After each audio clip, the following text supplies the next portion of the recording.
आज हम बात करेंगे धरती के स्वर्ग के बारे में, कश्मीर। इस वीडियो में आपको मैं पूरा कश्मीर के बारे में गाइड करूँगी। कहाँ जाए, कैसे जाए, कितने पैसे लगेंगे, कहाँ कहाँ घूमें, कितने दिन के लिए जाए। तो वीडियो में आखिरी तक बने रहें जिससे आपको सारी जानकारी मिल पाए। तो चलिए हम शुरू करते हैं। तो अगर आप ट्रेन से जा रहे हैं तो सबसे पहले किसी भी नज़दीकी रेलवे स्टेशन से ट्रेन में जम्मू तवी तक पहुंच जाए। वहां से आप श्रीनगर तक टैक्सी करेंगे तो वो 5 से 6 हज़ार रुपये लेगा। और पहला दिन तो आपको आते आते ही शाम हो जाती है। तो आप या तो डल लेक के नज़दीक में ही होटल ले लीजिए और विश्राम करिए। उसके बाद डे 2 में आप जाइए सोनमर्ग, जो कि 80 किलोमीटर दूर है श्रीनगर से। और यहाँ आप पब्लिक ट्रांसपोर्ट से जा सकते हैं। यहाँ पे आपको स्नो विंटर से लेके मई के बीच में मिलेगी। तो सोनमर्ग में भी आपको घोड़े से जाना पड़ता है। यहाँ भी फ़ेज़ 1 और फ़ेज़ 2 है। फ़ेज़ 1 में वो एरिया कहलाता है जहाँ पे बजरंगी भाईजान मूवी की शूटिंग हुई थी। घोड़े वाले यहाँ पे बहुत ज़्यादा चार्ज करते हैं, 1000 से 1500 के बीच में। अगर आप इंटरेस्टेड है तो ही यहाँ जाएं, वरना रहन दीजिए। यहाँ पे पैसे वेस्ट करने की ज़रूरत नहीं है। सोनमर्ग में सारा साइट सीइंग करने के बाद आप एक्टिविटीज़ करने जाते हैं तो आपको स्लेज राइडिंग और वाटर राइडिंग देखने को मिलेगा। पर मैं आपको सजेस्ट करूँगी, अगर आप विंटर में जा रहे हैं तो आप सोनमर्ग में एक्टिविटीज़ ना करके बल्कि गुलमर्ग में करिए। गुलमर्ग में आपको ज़्यादा ऑप्शंस मिलते हैं। आगे और भी बताऊँगी आपको गुलमर्ग के बारे में।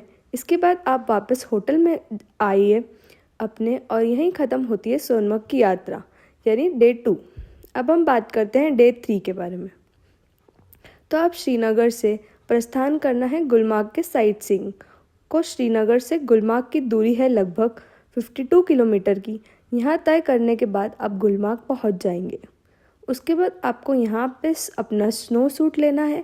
यहाँ पे बहुत सारी दुकानें हैं बाहर, और ये आपको रेट 350 बोलेंगे, पर अगर आप बार्गेनिंग करोगे तो ये 300 रुपये में दे देंगे। 300 रुपये में आपको गम बूट और स्नो सूट दे दिया जाएगा। इसके बाद आप आगे बढ़ें गंडोला की तरफ। जो गुलमर्ग जाते हैं वो खाली रोपवे के लिए ही जाते हैं। इसका टिकट आप ऑनलाइन करवा सकते हैं। यहाँ पे किसी भी तरह का ऑफलाइन टिकट नहीं मिलेगी, इसलिए बेहतर है आप ऑनलाइन ही करवा के आइए।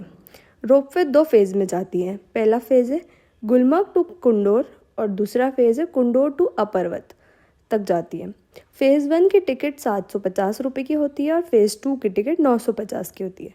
अगर आप दोनों फ़ेज़ 1 फ़ेज़ 2 जाते हैं तो यह 1700 रुपये पड़ती है। इसकी टिकट आपको जम्मू एंड कश्मीर cablecar.com पे मिल जाएगी। और सारी एक्टिविटीज़ फ़ेज़ 1 में ही होती है। फ़ेज़ 2 में कोई भी एक्टिविटीज़ नहीं होती है। फ़ेज़ 2 में खाली स्नो और व्यू के लिए लोग जाते हैं।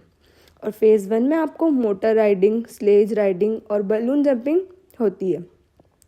इसी के बाद यहाँ से आप अपने होटल पे जाइए, चेक इन करिए और उस रात विश्राम करिए। इसी के बाद हमारा डे 3 भी यहीं ख़त्म होता है। इसके बाद हम आगे बढ़ते हैं डे 4 में। आपको जाना है पहलगाम की तरफ। श्रीनगर से पहलगाम की दूरी लगभग 100 किलोमीटर की पड़ती है।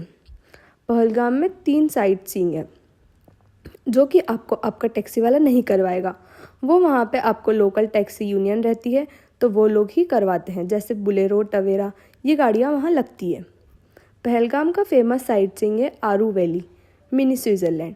यहाँ पे पर्वत है एक, उसी के पीछे 5-6 पॉइंट है जहाँ पे आपको घोड़ा करके जाना पड़ता है। और घोड़े वाला अगर आप सारे पॉइंट घूमते हैं तो 4 से 5 हज़ार रुपये लेते हैं, पर अगर आप बार्गेनिंग करते हैं तो कम कर लेते हैं। पर आपको यहाँ पे घोड़े से ही जाना पड़ता है। यहाँ भी किसी भी तरह का वाहन नहीं जाते हैं। और अगर मिनी स्विट्ज़रलैंड में 1-2 करना चाहते हैं साइट सीइंग तो आपको वह 1000-1500 में भी हो जाएंगे। अगला साइट सीइंग है बेताब वैली। इसकी एंट्री फीस 100 रुपये होती है और 6 से 12 साल तक के बच्चों के लिए 50 रुपये होती है। यहाँ पे भी आप जाएँ, यहाँ भी बहुत ही खूबसूरत गार्डन है। अगला साइट सीइंग है चंदनवड़ी। यहाँ वही स्थान है जहाँ पे अमरनाथ की यात्रा शुरू होती है। इसी के बाद पहलगाम में एक और प्लेस है आरू वैली। यहाँ पे भी आपको घोड़े से जाना पड़ेगा, जहाँ पे आपको 5-6 पॉइंट मिलेंगे। और उसी के बाद आपको ये सब कंप्लीट करने में शाम हो जाएगी। तो इसके बाद आप होटल में चेक इन करें पहलगाम में और विश्राम करें। इसी के बाद डे 4 यहीं ख़त्म होता है। आगे बढ़ते हैं डे 5 की तरफ। यह है local light sight seeing. Srinagar में कुछ साइट सीइंग है जैसे कि डल लेक।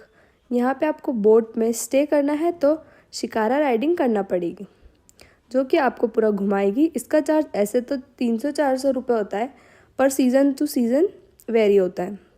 अगर आप ठंड के सीज़न में जाते हैं तो चार्जेस हाई हो जाते हैं। इसी के बाद दूसरा साइट सीइंग है मुगल गार्डन। यहाँ खाली मार्च से अप्रैल के बीच में ओपन रहता है। इसी के साथ ख़त्म होता है कश्मीर की यात्रा। अब हम अंतिम बात करते हैं। अगर पर कपल आप अगर श्रीनगर टू श्रीनगर पैकेज लेते हैं तो यह पर कपल आपको ये 27 से 28 हज़ार रुपये पड़ती है, जिसमें अकोमोडेशन, पर्सनल टैक्सी और खाना रहता है। और अगर आप जम्मू टू जम्मू लेते हैं तो यह 6,000 रुपये बढ़ जाएगा, जिसपे जम्मू से पिकअप और ड्रॉप रहेगा। तो यही हम अपना वीडियो ख़त्म करते हैं और मिलते हैं अगली वीडियो में। अगर आपको वीडियो पसंद आया हो तो लाइक, शेयर, कमेंट और सब्सक्राइब करना मत भूलना।